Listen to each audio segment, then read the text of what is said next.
The morning sun hung over the naval base like a gold coin, sharp and merciless. The air smelled faintly of diesel, salt, and metal, the kind of scent that never left a sailor's clothes no matter how many times they washed them. The parade ground was alive with motion. SEAL trainees jogging past in formation, instructors barking orders, and maintenance crews dragging hoses across the asphalt. At the edge of all that noise stood Lieutenant Commander Grace Walker, quiet, calm, and almost invisible. She was small compared to the towering men around her, a slim woman in her late 30s with a crisp uniform and dark hair pulled into a precise bun. Her name tag gleamed, but no one seemed to notice it. She stood with her clipboard, inspecting logistics for a joint training exercise scheduled later that day. To the untrained eye, she looked like any administrative officer, one of those behind-the-scenes types who filed reports and organized drills but never got their boots dirty. That's exactly what Chief Petty Officer Jake Harlan thought when he saw her for the first time that morning. Jake was a SEAL, broad-shouldered, sunburned, and proud of it. He'd been through hell in deployments across the Middle East, lost friends in missions no one would ever read about, and carried scars he didn't talk about. But he wore his confidence like armor. When Grace approached the training field to check safety conditions, Jake was standing with his team, cracking jokes as usual. He caught sight of her and nudged his buddy. "Paper pusher incoming," he whispered. His teammate chuckled. Grace looked up briefly, nodded politely, and began taking notes on her clipboard. Jake, always one to lighten the mood, decided to tease her. "Hey, ma'am, you sure you're in the right place? The admin office is that way," he said, pointing toward the building across the yard. A few SEALs laughed quietly. Grace looked at him for a moment, her expression unreadable, and said, softly, "I'm exactly where I need to be, Chief." Then she returned to her notes. Something about the calm in her voice irked Jake. He wasn't used to being ignored. "Didn't mean any disrespect," he added with a grin, "just don't want you getting dust on those shiny shoes." This time, even more laughter rippled through the group. Grace closed her notebook, turned toward him fully, and said, "Noted."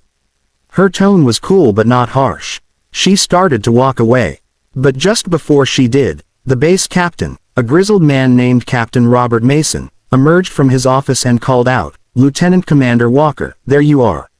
The laughter died instantly. Captain Mason strode toward her, extending his hand with a warm smile.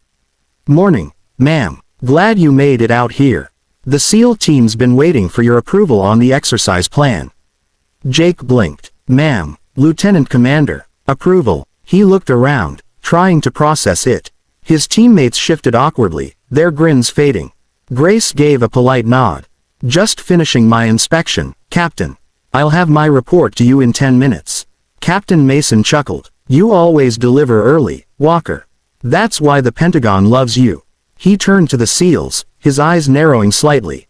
"Men, this is Lieutenant Commander Grace Walker, Head of Operational Safety and Tactical Oversight for the entire Pacific Training Command. That means every exercise, every simulation, every SEAL deployment runs through her office for clearance." The silence that followed could have cut steel. Jake's throat went dry. Grace simply smiled. Small, calm, and utterly professional. "Chief Harlan," she said, her voice gentle but firm, "next time you see someone on this field, assume they earned the right to be here." Jake straightened unconsciously. "Yes, ma'am." But what struck him wasn't embarrassment, it was respect, deep and sudden.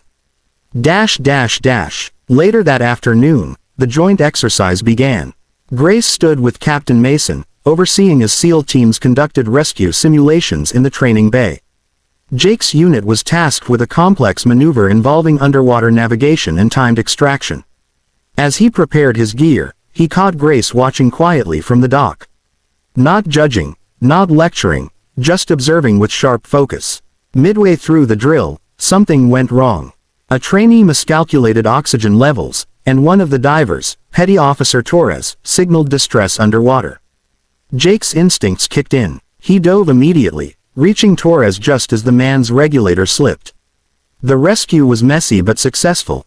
They surfaced coughing, shaken but safe. When Jake climbed onto the platform, soaked and gasping, Grace was kneeling beside Torres, checking his pulse with steady hands. She wasn't supposed to intervene. That wasn't her job, but she did anyway.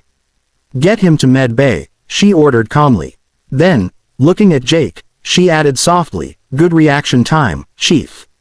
You saved him. Jake wiped water from his eyes, surprised. Just doing my job, ma'am. Grace gave a faint smile. We all are. Something about the way she said it, quiet, humble, hit him harder than any reprimand could. That evening, the base was quiet. The sunset bled across the Pacific, painting the sky orange and violet. Jake sat alone on the dock, staring at the water. He couldn't stop thinking about the morning. He'd judged her, like so many others had judged people before proving themselves. When he heard soft footsteps, he turned and saw Grace walking toward him, still in uniform.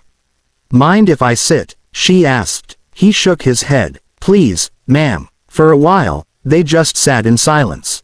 The rhythmic sound of waves filled the space between them. Finally, Jake said, I owe you an apology. For this morning. Grace looked at him, her expression gentle. Accepted. But you don't owe me anything, Chief. Just remember, respect isn't about rank. It's about understanding that everyone carries a story you haven't heard yet. Jake nodded slowly. Can I ask something? Of course. Why'd you stay so calm? Most officers would have chewed me out in front of the whole team. Grace smiled faintly. Because anger doesn't teach, respect does. She paused, looking out over the water. You remind me of someone I served with. My brother. He was a SEAL, too. Jake's eyes widened. Was. Grace nodded. He was killed in action 8 years ago. A mission gone wrong. I joined command oversight afterward because I wanted to make sure fewer families got that kind of phone call. The quiet deepened. Jake swallowed hard. I'm sorry. She nodded, eyes glistening but steady. He taught me something before he died. Said, Grace, the day you stop listening to people below you, you stop leading. I never forgot that. For a long moment, neither of them spoke. Then Grace stood, brushed the dust from her uniform, and offered a hand. Come to the control room tomorrow. I want your input on a new training protocol. Jake blinked. Mine. You're a field man, she said. And we need that kind of perspective if we're going to save lives. He took her hand. Yes, ma'am. Over the next few weeks, something changed on the base. Grace wasn't just an officer anymore, she became the officer everyone wanted to learn from. She spent time in the field, not behind a desk. She ate with the trainees, listened to their complaints, helped fix equipment when supplies ran short. She earned their respect not through orders but through example. Jake, once the loudest voice in the barracks, found himself quiet around her, not out of fear, but admiration. He began to notice things he hadn't before. How she encouraged a struggling recruit, how she handled criticism with grace, how she turned every setback into a lesson. Soon, word spread beyond their base. One morning, a high-ranking delegation from Washington arrived unannounced to observe. Grace didn't know until moments before. Jake was among the men preparing for a live demonstration when a commander from the Pentagon, stern and formal, said something that made the air go still. Lieutenant Commander Walker, the secretary himself, requested a report on your new safety protocols. They've cut training injuries across the Pacific by 40%. Applause broke out spontaneously, but Grace simply shook her head. It wasn't just me, it was every sailor, every instructor who believed that excellence doesn't come from shouting orders, it comes from listening.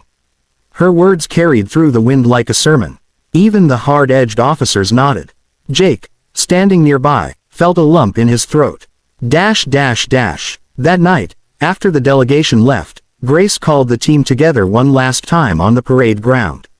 The floodlights hummed overhead, casting silver shadows across the concrete. I'm being reassigned, she announced. Washington wants me to oversee the Atlantic Command now. A ripple of disappointment ran through the crowd. Jake stepped forward. Ma'am, it's been an honor. She smiled softly. The honor's been mine. You taught me as much as I taught you. Then, with a rare twinkle in her eye, she added, even if you did laugh at me the first day. Laughter rippled gently this time, not mocking, but warm, human. Grace saluted, crisp and sharp.